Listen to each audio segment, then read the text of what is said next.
Donc, je vais vous présenter brièvement également Anne-Caroline Rendu-Loisel, qui est donc maîtresse de conférence à l'Université de Strasbourg, maîtresse de conférence en assyriologie et archéologie du Proche-Orient ancien. Elle a fait ses études à Lyon et à Genève, et c'est à Genève aussi qu'elle a obtenu sa thèse de doctorat en 2011, thèse de doctorat qui a été publiée sous la forme d'une monographie intitulée « Les chants du monde ». Nous avons de très beaux titres aujourd'hui. « Les chants du monde, le paysage sonore de l'ancienne Mésopotamie », qui a été publiée en 2016 à Toulouse. Et c'est à Toulouse aussi que Anne-Caroline a poursuivi un postdoctorat.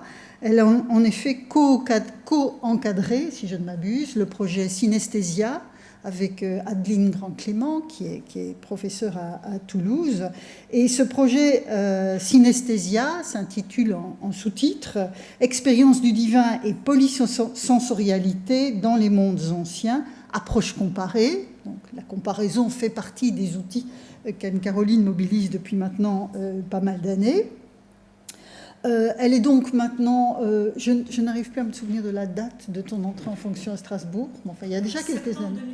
2017, voilà, il y a quand même déjà quelques années que Anne-Caroline est maîtresse de conférence à Strasbourg, et elle présentera cette année un dossier d'habilitation à diriger des recherches ici à Paris sous la garantie, puisque ce n'est pas vraiment sous la direction, sous la garantie de notre collègue Brigitte Lyon. Alors, voilà, je connais le goût d'Anne-Caroline depuis des années pour la comparaison, et je la remercie évidemment vivement d'avoir accepté de jouer une nouvelle fois le jeu, non sans avoir aussi souligné qu'elle a été visiting scholar à l'Institute for the Study of the Ancient World à l'Université de New York il y a quelques années, et qu'elle est depuis 2018 membre de la mission archéologique qui s'est ouverte en 2018 dans l'ancienne cité d'Erbil, Erbil, pourquoi est-ce que je suis plus au sud, voilà, d'Eridu. En plus, Erbil n'est pas l'ancienne cité, mais la nouvelle. À Eridu, pardon, la cité antique d'Eridu. Donc, une mission particulièrement importante, même si c'est un petit peu compliqué d'accéder au site. D'accord. Bon, voilà. Fouiller dans ces contrées du Moyen-Orient n'est rien, et tout sauf facile.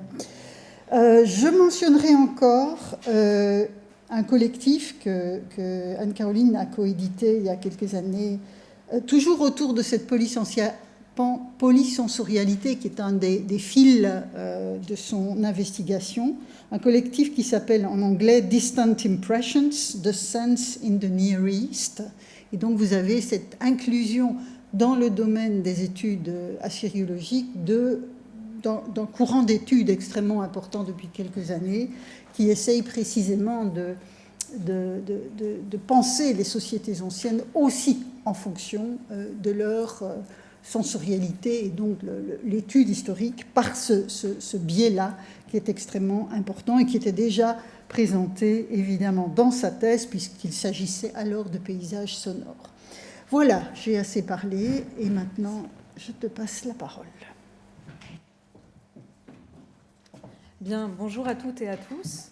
Je suis ravie d'être devant vous aujourd'hui, et je remercie Vinciane Pirenne-Delforge de m'avoir invitée et de m'avoir suggéré d'explorer cette piste sacrificielle en lien avec la présentation qu'on a eue juste avant.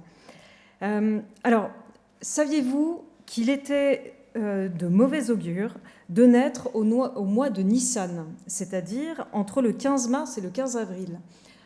C'est ce que nous rapporte un présage daté de l'époque néo-assyrienne, donc c'est-à-dire 8e, 7e siècle avant notre ère, qui est tiré du calendrier babylonien des mois et des jours, la série qui s'appelle Ikur-Ipush. Le présage complet nous est connu grâce à d'autres tablettes qui portent ce présage et qui permettent de reconstituer le présage suivant. Donc, si au mois de Nissan, donc je vous rappelle, ça arrive très bientôt, 15 mars, 15 avril, si au mois de Nissan, du 1er au 30e jour, un enfant est né, quand l'enfant sera debout, littéralement c'est sur ses pieds, la maison de son père sera dispersée. Son père ou sa mère mourra de la main du Dieu, ou la main du roi l'atteindra. Ce sont des titres de maladie. L'enfant, pour le reste des jours, ira bien. Si l'un d'entre vous ou si un de vos proches est né pendant cette période, pas d'inquiétude pour autant. La composition sur laquelle est tiré le présage nous donne la procédure rituelle appelée Nambourbu, destinée à contrecarrer les effets de ce mauvais signe. Et voici ce qu'il convient de faire. Alors le texte est un texte composite que l'on peut reconstituer à partir de plusieurs tablettes et fragments. J'ai juste mis un petit exemple d'une de ces versions.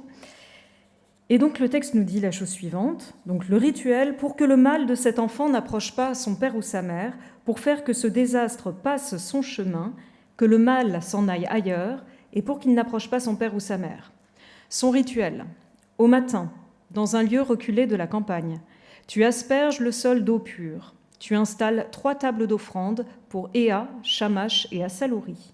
Tu répands des dattes, de la farine, tu places des pains, des gâteaux de miel et du beurre clarifié. Tu installes un vase à libation. Tu verses de la bonne bière. Derrière l'assemblage rituel, tu répands les herbes du jardin. Tu sacrifies l'animal. Tu traces des traits. Tu répands un tas de farine. Cet homme se tiendra derrière l'arrangement rituel. Il dira ainsi, incantation, Ea, Shamash et Asalouri, Dieu glorieux, juge suprême qui décidait du destin, qui élaborait les plans, vous qui résidez dans le ciel d'Anne, c'est vous qui décidez du destin des hommes, et l'incantation continue encore sur plusieurs lignes, dans lequel l'homme, cet homme, c'est-à-dire le père, développe son mal-être et à quel point il a besoin de l'aide des dieux. Cette naissance au mois de Nissan implique donc pour le parent de procéder à la mise à mort sacrificielle d'un animal. La procédure s'adresse à un individu sans indication de sa fonction sociale, de son rang. N'importe qui peut être concerné par une naissance au mois de Nissan finalement.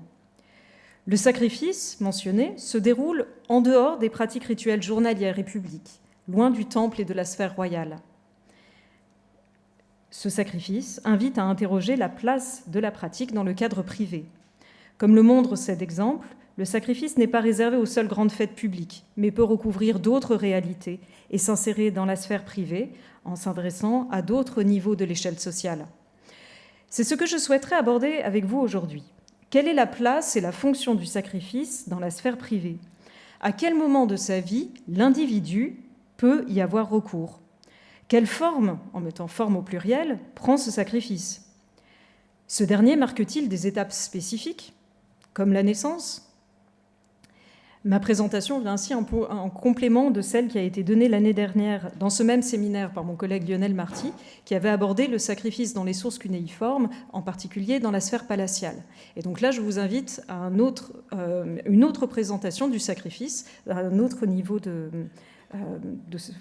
pratique.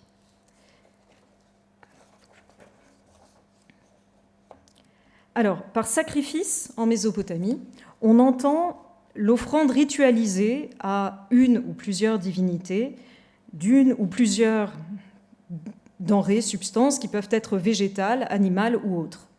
En sumérien, on traduit par sacrifice la base nominale Siscour, qui, d'un point de vue étymographique, représente un veau, Amar, dans lequel figure le signe du grain, Ché. On dit souvent c'est le veau se nourrit au grain. Le champ sémantique de cette base, de Siscour, est particulièrement vaste et inclut tout ce qui concerne l'offrande. Donc ce n'est plus seulement l'animal, mais ce sont les offrandes en général, et également les prières qui les accompagnent, car le sacrifice est une combinaison de gestes et de paroles efficaces. Cette base Siscour est attestée dans les sources au moins depuis le milieu du 3e millénaire avant notre ère, dans la période que l'on appelle le dynastique archaïque III. Elle est surtout employée dans la documentation administrative d'Ur III, c'est-à-dire à la fin du 3e millénaire. Elle a pour équivalent acadien l'expression nikanaku, littéralement verser, la chose à verser, qui est attestée depuis le début du 2e millénaire avant notre ère. Le liquide, ou ce qui est à verser, peut être de l'eau, de la bière, d'autres substances liquides, mais aussi des matières que l'on peut verser, comme des céréales, de la farine, ou également du sang. L'acte repose sur la disparition de la matière qui peut impliquer une mise à mort et qui se déroule dans le cadre ritualisé de l'interaction entre l'humain et les puissances divines. En sumérien et en akkadien, le vocabulaire est varié et recouvre différentes réalités. J'emploie ici le terme sacrifice comme une catégorie analytique permettant de regrouper des pratiques qui impliquent l'offrande ritualisée d'une substance parfois animale dans un cadre d'interaction avec les dieux. Mais les textes montrent bien que ces pratiques s'insèrent dans des dispositifs variés. Le sacrifice n'est pas seulement un rituel public organisé par les temples ou la royauté, mais il intervient aussi à des moments critiques de la vie individuelle. Ce sont ces moments que je souhaite interroger avec vous. Et mon fil rouge, pour constituer mon corpus, a été de prendre les rituels dans lesquels il est question de la mise à mort d'un animal. L'étude des pratiques rituelles dans la sphère privée pose cependant un problème méthodologique important. Les sources cunéiformes ne sont presque jamais produites pour décrire la vie religieuse ordinaire des individus. Elles répondent à des objectifs précis, qui peuvent être administratifs, juridiques ou savants, et ne mentionnent souvent les pratiques individuelles que de manière indirecte ou détournée. La distinction entre sphère publique et sphère privée ne doit pas être pensée de manière trop rigide. Les pratiques religieuses individuelles se déploient souvent dans des espaces et des configurations intermédiaires, pouvant avoir lieu dans le temple ou dans la maison de l'individu, et avec, ou non, la présence d'un expert du rituel. Avant d'aller plus avant dans ma présentation, d'autres remarques méthodologiques sont indispensables, et celles-ci ne relèvent pas du sujet que je vous présente aujourd'hui, mais sont propres aux sources cunéiformes en général. Je devrais en fait formuler mes questions autrement. Il s'agit moins d'identifier la place générale du sacrifice pour l'individu dans sa vie quotidienne que plutôt d'identifier les situations sacrificielles qui sont mises par écrit dans les sources. Les données sont tributaires des tablettes à disposition ou des représentations iconographiques. Et bien qu'elles soient abondantes, on compte à ce jour plusieurs centaines de milliers de tablettes cunéiformes qui ont été dégagées, les découvertes épigraphiques sont inégalement réparties dans le temps, dans l'espace, mais aussi selon des typologies très variées. Là, sur la diapo, vous avez une carte qui vous représente la quantité de tablettes qui ont été retrouvées en fonction des différents sites. Plus la tablette est grosse, plus il y a donc abondance de tablettes. Vous voyez bien qu'on a affaire à une répartition qui n'est pas homogène sur le territoire. Et à ce filtre, il faudrait rajouter le filtre chronologique, qui fait qu'on n'a pas la même répartition aussi, suivant toutes les périodes qui sont documentées par l'écriture cunéiforme.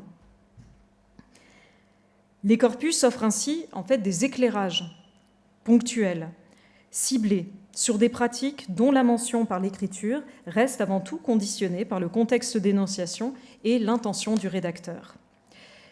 Un bordereau administratif n'apportera pas les mêmes informations qu'une composition narrative ou qu'un texte prescriptif contre la sorcellerie, par exemple. La même prudence donc est de rigueur quand on aborde les phénomènes sur le plan chronologique, chronoculturel.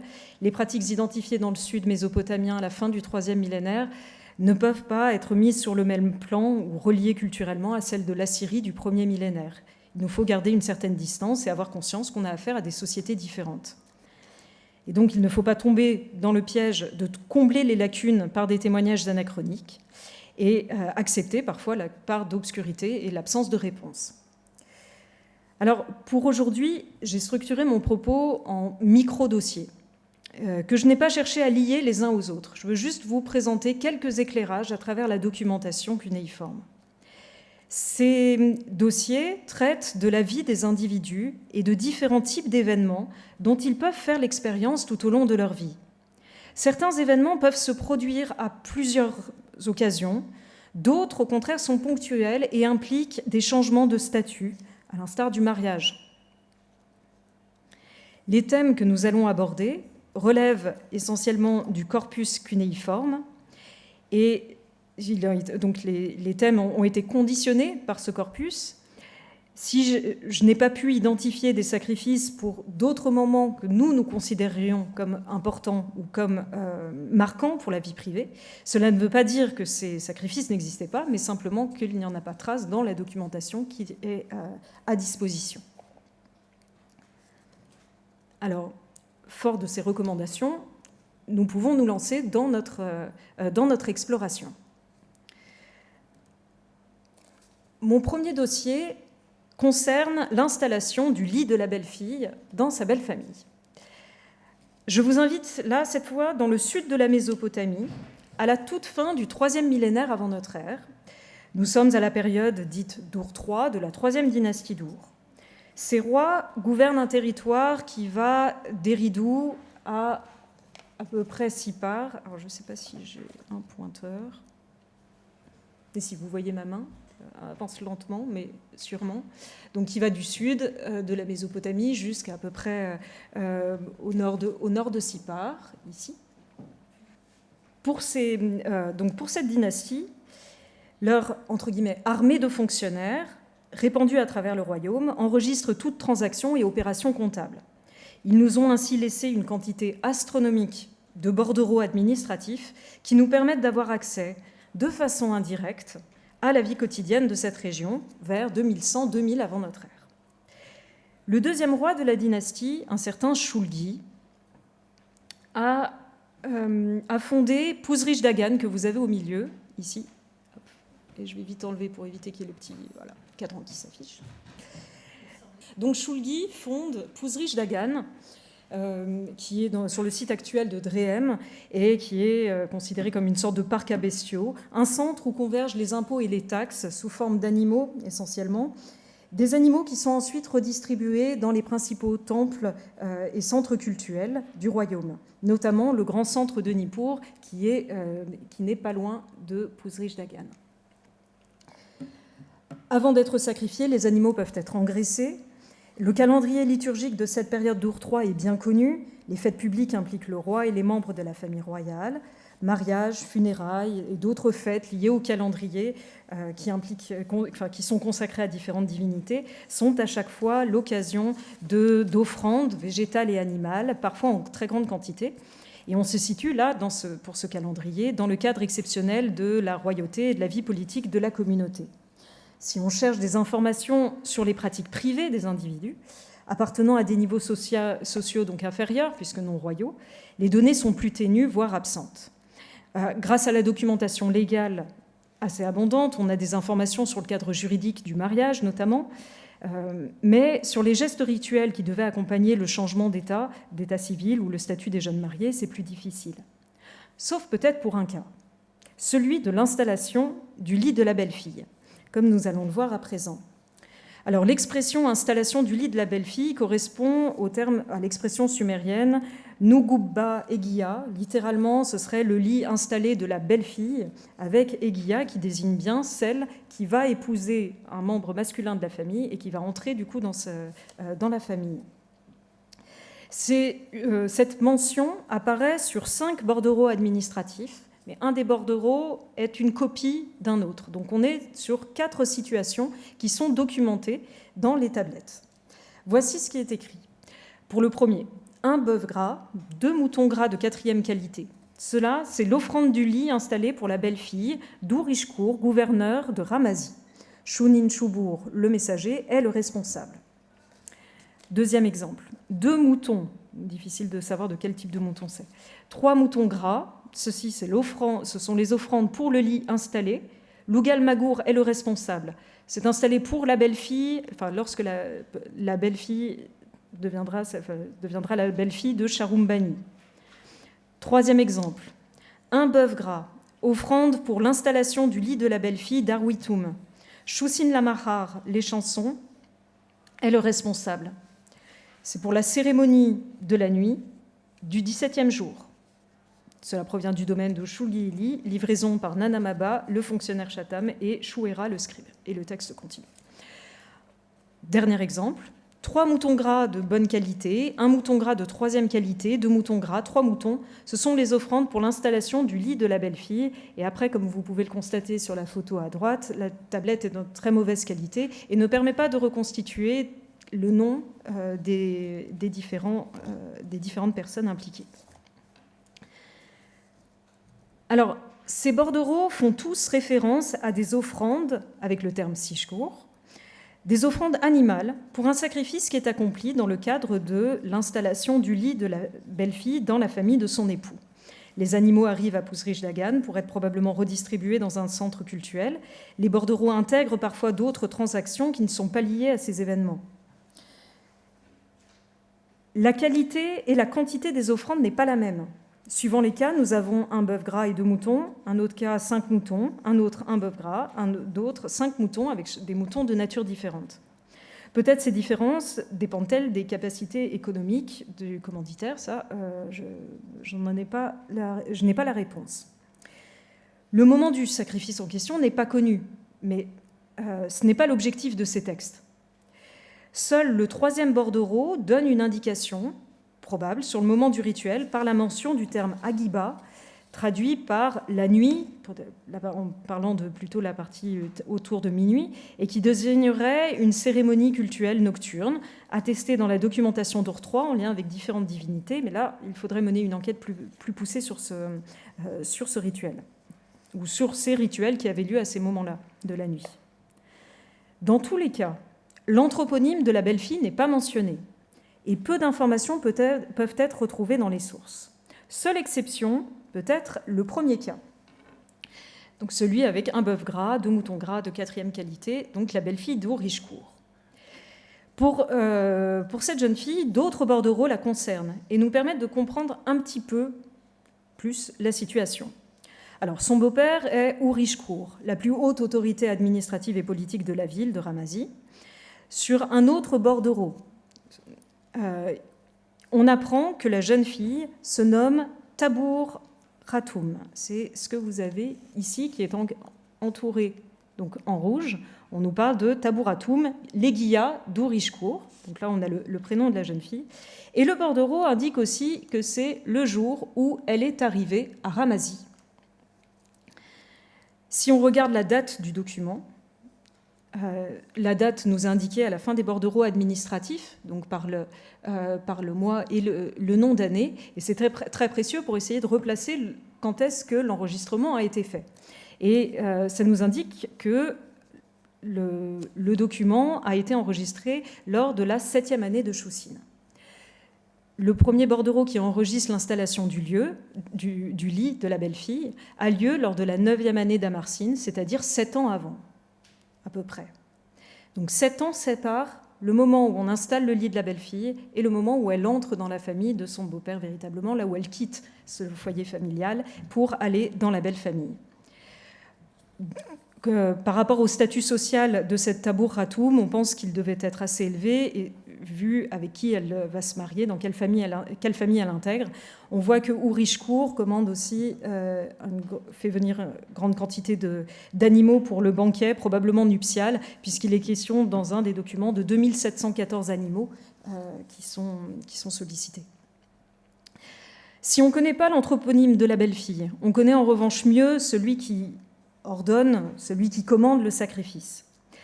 Alors, le 4e bordereau est trop fragmentaire pour qu'on ait la moindre information. Dans celui que l'on a vu juste avant, on a Our-Richcourt qui est gouverneur, donc je l'ai déjà présenté, donc c'est un statut social très élevé. Et ensuite, on a Sharum Bani, qui est en fait un anthroponyme assez fréquent dans les sources, donc c'est difficile de voir un petit peu qui il est, mais un de nos collègues, Lorenzo Verderame, en 2022, a repris les bordereaux qui le mentionnaient, et il arrive à la conclusion que le Sharum Bani qui est mentionné est un général dont l'épouse, elle, est Gémé Enlilla, qui appartient à la famille royale. Cette Gémé Enlilla est qualifiée de Dumoumounous Lugal, c'est-à-dire de princesse. Un des documents, Nisaba 33-314, précise qu'il y a un mouton gras qui est livré au temple d'Inanna le jour où Gémé Enlilla, l'épouse de Sharum Bani le général, a donné naissance. J'ouvre ici une brève parenthèse, mais cette courte mention est une précision sur une offrande animale faite lors de la naissance d'un enfant. Mais je laisse ça pour de futures recherches, ça nous éloigne de notre sujet. Enfin, le dernier cas est Arwitoum. Arwitoum est un prénom féminin. Elle apparaît d'ailleurs dans d'autres bordereaux, et souvent en lien avec cette belle-fille. Elle est qualifiée, Arwitoum, d'épouse, avec le terme dame, en sumérien, d'un certain Khun Khabur. On ne sait pas trop comment lire l'anthroponyme. Mais quoi qu'il en soit, donc, elle est son épouse, et lui, on peut voir que c'est un haut fonctionnaire, peut-être un général qui est responsable d'un butin à un moment, qui est en activité également dans une certaine zone. Un fils leur est connu, Idin Swen, qui est peut-être le futur époux de la belle-fille pour qui on installe le lit. Dans tous les bordereaux qui mentionnent la cérémonie d'installation du lit, l'ordonnateur est le beau-père. Ici, il est remplacé par son épouse, Arwitum. Si elle agit ainsi, c'est probablement parce que l'époux est décédé. C'est en tout cas une des hypothèses qui est formulée.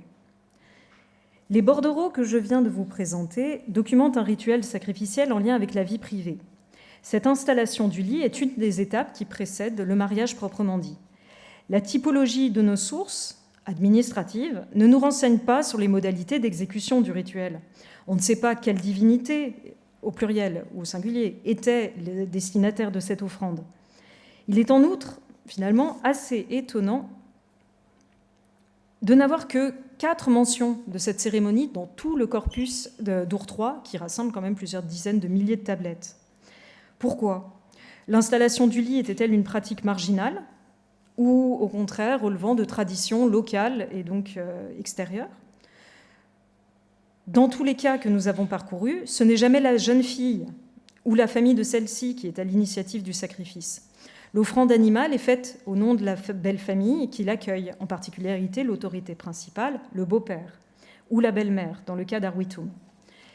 Il ne s'agit pas d'un sacrifice par procuration, celui-ci est bien destiné au bénéfice de l'ordonnateur, à savoir le chef de famille. L'arrivée de la belle-fille constitue une étape importante de la vie de la maisonnée, puisque cette arrivée doit amener une descendance en bonne santé et garantir la prospérité et la longévité de la lignée. Mariage et naissance sont ici intrinsèquement liés, comme dans le cas de la naissance que je vous ai présenté au début et sur lesquels je vais revenir. Alors, je ferme ce dossier d'Ur III et j'ouvre maintenant le nouveau, le second. On va faire un bond de 1000 ans et nous rendre en Assyrie, à l'époque dite néo-assyrienne, 8e, 7e siècle avant notre ère. Les sacrifices documentés dans les sources concernent en majorité la sphère publique et impliquent le roi et les membres de la famille royale. La vie privée des individus est plus difficile à explorer, mais se laisse approcher tout de même. Par analogie avec ce qui se passe dans les hautes sphères de la société, les événements importants comme le mariage, les funérailles, devaient être nécessairement accompagnés de festivités auxquelles les dieux étaient conviés. Des sacrifices devaient être offerts, quantité et qualité devant certainement être adaptées en fonction du niveau économique et social de l'individu. Les événements qui semblent marquants sur le plan rituel, c'est-à-dire marquants pour nos sources cunéiformes, sont avant tout liés à un danger, à un trouble, à un mal qui doit être traité par l'aide des divinités. Dès lors, l'appellation étape de la vie, finalement, est impropre, et j'en ai conscience. Et l'appellation doit plutôt être envisagée pour désigner ces moments où l'individu est en situation de blocage, plongé dans un malheur ou la détresse, voire un état de non-vie, et au cours desquels il a besoin d'une intervention divine. Dans cette perspective, la pratique sacrificielle semble être d'abord attestée pour tout ce qui touche à la divination. L'extipicine était la méthode divinatoire principale et requérait l'offrande d'un mouton. La réponse des dieux se lisait ensuite dans les signes inscrits sur les organes internes. Mais d'autres circonstances dramatiques peuvent amener l'individu à demander l'accomplissement d'un sacrifice. L'absence d'enfant, par exemple, est une source d'angoisse suffisante pour avoir recours à l'aide des dieux. Dans une lettre adressée au souverain assyrien, l'exorciste Urad Goula est désespéré. Du temps du prédécesseur, du père du roi, il avait été élevé à une des plus hautes fonctions, mais depuis le couronnement du nouveau roi, il est tombé en disgrâce et subit malheur sur malheur. C'est ce qu'il nous raconte dans une des lettres qu'il adresse au roi. Il se sent rejeté, et surtout par le roi qui ne semble pas reconnaître toutes ses qualités. Il expose sa situation dramatique pour susciter l'empathie du roi, pour qu'en retour, celui-ci améliore sa situation. Et à un moment de la lettre, il dit, après avoir fait état d'autres malheurs, voilà, je suis entré dans le temple de Kidmourou, c'est-à-dire c'est un des temples à Nimroud, et j'ai arrangé un banquet. Mon épouse me perturbait et pendant 5 ans, elle n'était ni morte ni vivante, et je n'ai toujours pas d'enfant. Le banquet, car c'est le terme qui est employé, a été organisé par le plaignant dans un temple. Le terme assyrien, karitu, renvoie à keritu, un équivalent acadien au sumérien kashdea, qui veut dire banquet. Mais le keritu est généralement mentionné aussi avec les offrandes qui accompagnent, les gestes, les paroles de prière, dans le cadre de fêtes publiques et privées.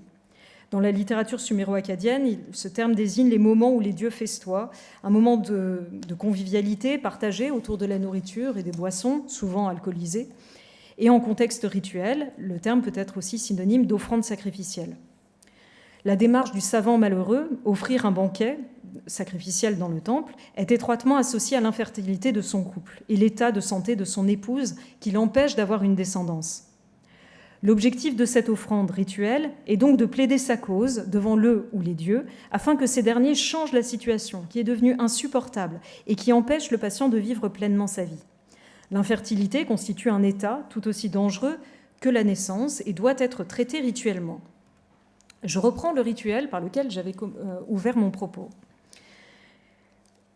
Donc, on était dans le cas d'une naissance au mois de Nissan qui allait mettre en danger les parents.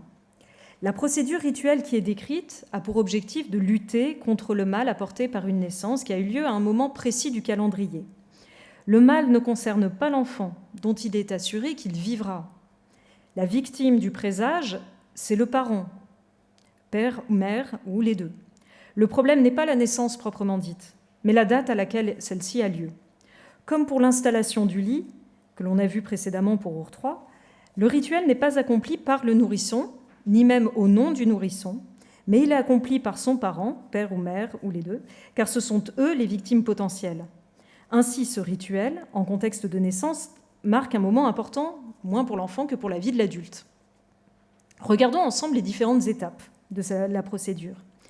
Celle-ci ne se limite pas à la mise à mort de l'animal, mais repose sur un dispositif complexe où gestes et paroles se combinent autour de la manipulation de substances de différentes natures. Le rituel a lieu loin de la communauté humaine, un espace hors de l'activité du monde. Cette exclusion garantit l'établissement de la communication intime et privée avec les puissances divines, une communication qui est limitée aux stricts intéressés par la démarche, à savoir le patient, la victime et l'expert. Cette contrainte spatiale évite une double contamination, celle qui viendrait de l'extérieur sur la scène rituelle et qui empêcherait la communication, et celle qui partirait du patient, celui sur qui pèse le mauvais présage, et qui pourrait donc contaminer d'autres membres de la communauté. Après avoir purifié l'espace, 3 autels sont installés. Le terme acadien employé est patirou, qui désigne la table d'offrande, qui est écrit sous forme logographique guidoua. Le terme acadien est issu de la racine pataru, qui signifie délier, défaire, et qui est employé principalement en contexte rituel et incantatoire pour désigner l'action de détruire le mal, comme celui qui est contenu dans un mauvais présage. Patirou désigne une structure végétale légère, c'est ce qu'indique la présence du gui, le logogramme qui désigne le roseau. Dans son édition sur les rituels Namburbu, l'assyriologue Stéphane Maul propose d'identifier ces tables patirou avec celles qui sont représentées en iconographie à la même époque, donc néo-assyrienne. Sur la diapositive, vous avez en haut une scène tirée d'un des bandeaux de Balawat, donc de d'Imgur Enlil, qui date de Salmanasar III, on est au IXe siècle avant notre ère, et qui est conservée actuellement au British Museum. Vous avez une procession composé de prêtres et puis d'animaux qui s'avancent vers une statue divine. Le cadre rituel est explicite avec cette statue et devant la tête de file de la procession, vous avez des installations ici en structure, qui correspondraient à ces patirous, à ces tables d'offrande. Devant le roi, dans un autre bas-relief, dans un bas-relief, celui-ci daté d'Assurbanipal, donc on est au 7e siècle avant notre ère. Le roi procède à une libation sur des lions, c'est tiré des épisodes célèbres de ces chasses aux lions qui sont représentés en bas-relief. Et la libation rituelle se fait devant une de ces tables d'offrande qui est bien garnie et qui est placée devant ce que l'on identifie comme étant une forme de brûle-parfum. La table patirou est installée sur le lieu de la procédure rituelle et est donc montable et démontable. Elle crée un espace propre à chaque divinité que l'on souhaite rendre présent au lieu du rituel. Cette table est consacrée aux dieux Ea, Shamash et Asaluri. Ces tables sont consacrées chacune à une divinité spécifique. Donc Ea, qui est le dieu des savoirs et de la magie, le dieu des eaux souterraines de l'Apsu. Shamash, le dieu soleil, le dieu de la divination et de la justice. Et Asaluri, le dieu de l'art incantatoire. Si Shamash est présent parce que l'on se situe au matin, donc avec le soleil qui se lève, pour Ea et Asaluri, qui ne sont pas associés à des éléments de la nature, il est possible que leur statue, symbole, étendard ou toute autre représentation matérielle ait été installée sur le lieu du rituel. On sait aussi que Shamash pouvait être représenté matériellement. Pour chacun des dieux, des offrandes alimentaires sont disposées, des fruits, des gâteaux, de la bière. Le terme Adagur, logogramme ou Adaguru, désigne moins un type de récipient spécifique que la fonction du récipient qui est de recevoir les substances que l'on va verser en libation. Des herbes sont ensuite disposées à côté et on comprend plus loin dans l'incantation que ce sont des herbes qui portent le mal de l'individu qui vont ensuite être jetées dans le fleuve pour que le fleuve emporte au loin ce mal. Enfin, on a le sacrifice d'un animal, où il est dit que donc l'animal est versé par l'officiant. C'est là que le texte est particulièrement laconique. Aucune information ne nous est donnée quant à la préparation de l'animal ou aux modalités de son exécution. Des gestes et procédures rituelles préparatoires devaient être accomplis pendant la nuit si on se base sur d'autres rituels où on sait que la nuit constitue un moment privilégié pour préparer toutes les opérations qui vont être faites au lever du soleil. L'animal est ici désigné par le logogramme Udu Siskur, mouton de l'offrande, mouton du sacrifice, sans préciser les qualités de celui-ci. Ensuite, on a des traits qui sont tracés, un geste que l'on retrouve dans d'autres procédures rituelles pour établir des limites spatiales à l'action rituelle, en particulier en utilisant de la farine ou de la laine. Toutes les opérations que je viens de décrire sont accomplies par l'expert du rituel. Vient enfin le patient, le père de l'enfant. Il n'apparaît que dans un second temps, lorsqu'il prononce la parole incantatoire efficace. Cette parole formule oralement les intentions et les attendus de l'action divine recherchée par la procédure sacrificielle. L'incantation vise à demander au grand Dieu d'écouter la requête et pour pouvoir corriger ensuite le destin de la victime, qui est menacée par le présage funeste. La procédure ne peut être efficace que si l'ensemble des éléments, gestes et paroles, sont accomplis convenablement. On a deux incantations qui sont prononcées successivement, l'une adressée à Ea, Shamash et à Asaluri, et la deuxième qui est adressée au fleuve dans lequel les herbes contaminées sont jetées. Le déroulement du rituel que nous venons d'analyser ne varie que très peu par rapport à d'autres opérations rituelles qui concernent l'individu dans sa vie privée. Les raisons d'avoir recours à un sacrifice animal sont multiples. Lutter contre l'impuissance, contre des actes de sorcellerie, contre des mauvais présages apparus lors d'opérations rituelles. Ce sont à chaque fois des moments considérés comme dangereux et pour lesquels l'action divine est indispensable si le patient veut sauver sa vie. Alors, dans un rituel qui consiste à fabriquer une figurine de chien qui va après protéger l'individu contre différentes maladies et mauvais présages, l'officiant va s'adresser au grand dieu Marduk. La figurine a pour fonction donc de protéger le patient contre différents maux. Et cette figurine représente et rend présent une entité bienveillante appelée chien sauvage, où certains y voient une entité hybride homme-chien, mais littéralement donc chien sauvage. Je vous propose de le parcourir en détail parce qu'on a toutes les opérations rituelles qui sont sollicitées du début à la fin, du moment où on commence le rituel jusqu'au moment où on range tout l'appareil rituel. Ça me paraît intéressant de voir un petit peu toutes ces étapes. Je vous présente par avance mes excuses parce que le texte est un peu long, mais il me paraît important de le prendre du début à la fin. Donc, voici comment il s'ouvre. Son rituel. Tu fabriques une figurine de chien qui doit être en bois de cèdre. Tu l'enfiles sur un fil d'or. Tu entoures un cordon de lin dans une boucle en or. Tu enfiles une pierre appelée roulalou et une obsidienne noire. Tu places cela dessus, donc probablement sur la figurine.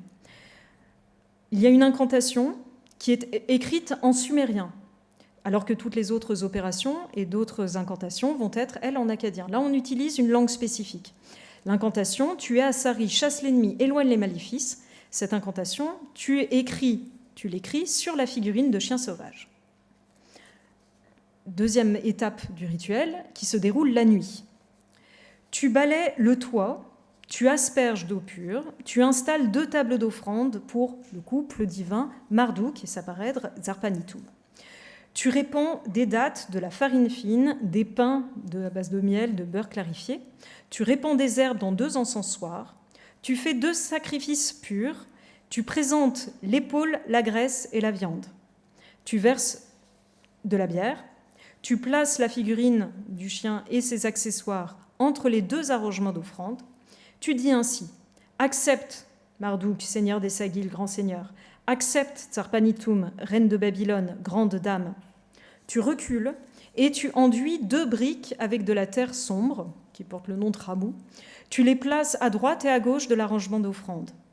Tu entasses des brindilles, alors le terme, la traduction est pas terrible, ça désigne des morceaux de roseau.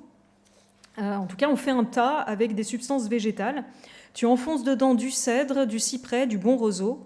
Tu prends le feu d'un bol non cuit et tu enfonces du cèdre, du cyprès, du bon roseau à l'intérieur de 2 torches.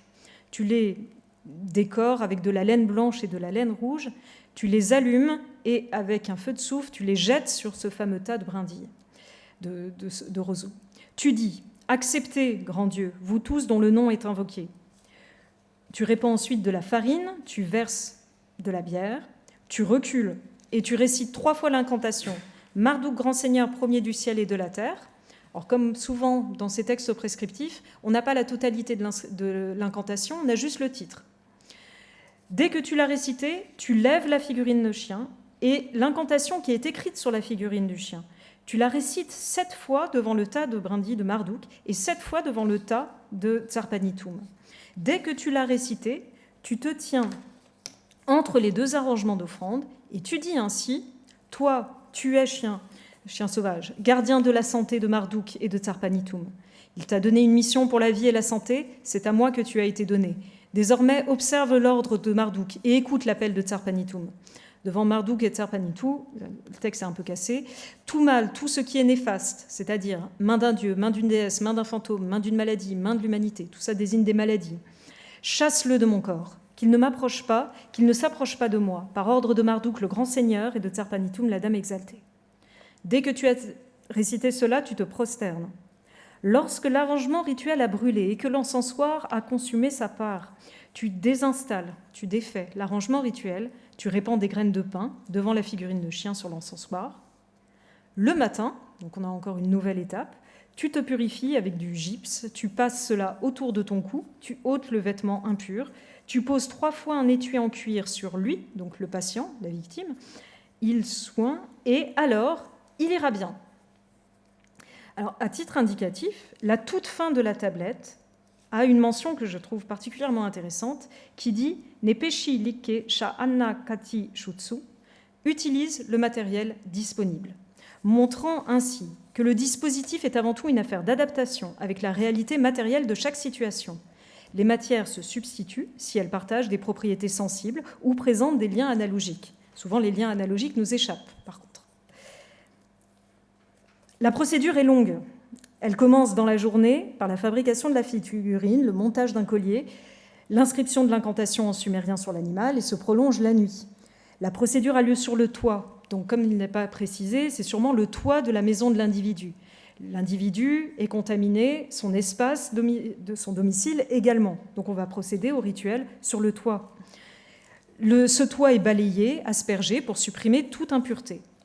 2 tables d'offrande sont installées, chacune destinée aux divinités que l'on souhaite convoquer. Il s'agit d'un couple, Marduk et Zarpanitum, mais chacun à sa place. Les offrandes alimentaires sont déposées sur chacune en quantité et qualité égales. Il y a 2 encensoirs, probablement une pour chaque divinité, qui sont installés, et l'officiant y répand des herbes. Et malheureusement, la nature de ces herbes n'est pas précisée. 2 sacrifices ont lieu. L'animal n'est pas offert vraisemblablement en entier aux divinités, mais on offre à chaque divinité les mêmes parts, c'est-à-dire l'épaule, la graisse et la viande. On procède à une libation de bière pour chacun. La figurine de chien est placée entre les deux arrangements. Une incantation est formulée par l'officiant, adressée directement au couple divin pour qu'ils acceptent l'offrande qui leur est faite. Les briques induites sont ensuite installées de part et d'autre de l'arrangement. Du roseau, probablement rendu odorant par le cèdre et le cyprès, ou le fameux bon roseau, sont ensuite brûlés. Une incantation avec la même finalité que la précédente est à nouveau prononcée. On a à nouveau une libation de farine, de bière. Une nouvelle incantation est formulée 3 fois. La figurine est levée. L'incantation qui est inscrite en sumérien est prononcée 7 fois. Et donc, on a une récitation en sumérien qui se fait devant chacune des divinités. On a une nouvelle incantation qui est prononcée par l'officiant, et celle-ci a pour fonction d'activer l'objet, d'activer la figurine et de faire passer l'objet fabriqué qui représente un chien à l'agent chien qui est là pour protéger le patient et qui est ainsi présentifié rendu présent, donc par la figurine. La fin du rituel est marquée par la fin du feu des substances végétales dont on a mis le feu au cours de la célébration, et la consommation de l'encensoir. C'est là l'indication que le rituel prend fin, et c'est alors que le dispositif peut alors être démonté et rangé. Enfin, le rituel prend fin, non parce qu'il y a encore quelques opérations. Au matin, le matériel constitué par le collier, la figurine, peuvent être portés, non sans quelques préparations de purification par l'officiant qui a fait la procédure, et également par le patient, le véritable destinataire de cette procédure. Toutes ces étapes sont fondamentales et ne peuvent se substituer ou être remplacées ou complètement oubliées. Le même schéma peut être identifié dans d'autres procédures sacrificielles liées à la vie privée. Je ne prends que 2 exemples, parce que les situations sont très diverses quand on commence à explorer le corpus. Il y a tout d'abord ici un rituel qui est destiné à lutter contre un accusateur, qui consiste à installer un creuset devant le dieu Shamash, le dieu soleil, sur lequel sont fixées plusieurs figurines faites de différentes matières. Des offrandes alimentaires sont disposées sur un autel, puis un sacrifice est accompli. On retrouve les mêmes parts de l'animal, c'est-à-dire l'épaule, la graisse, la viande, qui sont présentées, des libations qui sont versées. Et la procédure se termine par la destruction par le feu des figurines, parce qu'elles portent le mal en question. L'officiant prononce l'incantation destinée à neutraliser l'accusateur. Dans un autre rituel, qui est destiné dans le cadre d'une procédure contre la sorcellerie, cette fois, plusieurs tables d'offrandes sont installées pour les dieux Ea, Shamash et Asalouri. On a des offrandes de pain spéciaux, de farine, qui sont à chaque fois les mêmes, mais disposées sur chacune des tables des divinités. Un sacrifice est ensuite accompli et les parts rituelles de l'animal sont présentées aux dieux. On retrouve encore les mêmes parts, c'est-à-dire l'épaule, la graisse, la viande. L'ensemble est accompagné d'une incantation qui vise à protéger le patient contre l'acte d'un sorcier ou d'une sorcière. Alors, les différents rituels que l'on vient de voir, le rituel contre la naissance, pour traiter une naissance à une mauvaise date, contre un accusateur, pour établir une protection pour l'officiant, activer une figurine, toutes ces procédures n'ont pas la même finalité. Pourtant, elles répondent à un schéma similaire, décomposable en unités d'action. Dans les 4 cas que l'on a vus, seul l'officiant est à même de mettre en place le dispositif rituel convenablement. Le texte, d'ailleurs, lui est adressé. Comme vous l'avez vu, quand on l'a lu, à chaque fois, on disait « tu feras, tu fais ci, tu fais ça ». On a l'emploi du pronom personnel, et c'est là que la nature des documents est importante. Il ne s'agit pas de description détaillée à la manière d'une enquête ethnographique sur une pratique sacrificielle, comme si l'observateur était extérieur. Les tablettes cunéiformes remplissent ici une fonction d'aide-mémoire pour l'expert dans la pratique de son art. Les pratiques rituelles sont mises par écrit par un spécialiste et sont destinées à être lues par un autre spécialiste qui va accomplir la procédure. Ces spécialistes partagent les mêmes savoirs, d'où l'absence de certains éléments d'information. Malgré le détail des instructions, on ne serait pas en mesure de reproduire les rituels en rentrant chez nous ce soir. Il nous manque trop d'informations. On serait vite limité. Quelle quantité de dates doit-on répandre sur l'autel ? La même chose pour la bière. Et puis, à quoi ressemble une figurine de chien, en fait, et chien sauvage en question ? Quelle taille elle doit avoir ? Est-ce que c'est petit ? Est-ce que c'est grand ? Voilà, il nous manque beaucoup trop d'informations. Certaines de ces réponses peuvent être retrouvées par ailleurs. Vous avez à l'écran des figurines de chiens qui ont été retrouvées. Elles sont intercuites. Elles ont été retrouvées à Ninive et datées du 7e siècle. Leur dos est inscrit de leur nom et en fait on peut les rapprocher de chiens qui sont fabriqués au cours d'un rituel qui s'appelle le Shep Lemouti.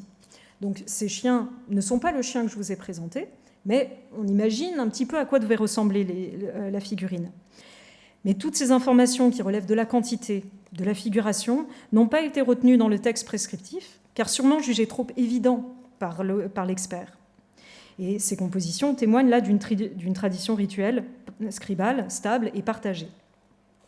Dans un lieu spécifique et préparé, l'expert installe une table sur laquelle il dispose des offrandes alimentaires de différentes natures. L'animal sacrifié, sûrement, peut-être apporté en paiement, je ne sais pas, fait partie du dispositif sans en constituer le point central. D'autres libations ou dépens d'offrandes végétales ont lieu et surtout l'incantation achève la procédure. L'incantation contient la requête spécifique et s'adapte à chaque situation. Elle est la seule part d'action du patient, de la victime, qui peut la prononcer dans certains cas, mais pas toujours. Il n'y a pas de dialogue avec les puissances divines qui est ouvert. C'est avant tout l'écoute qui est recherchée. La requête est formulée en des termes explicites, sans ambiguïté. Dans l'exemple avec la figurine du chien, l'incantation n'est plus seulement une plaidoirie, mais une invitation à l'incorporation de la puissance dans la matière de la figurine qui a été façonnée. Le dispositif mis en place par l'officiant n'a pas pour fonction d'infléchir le dieu ou de forcer sa réponse.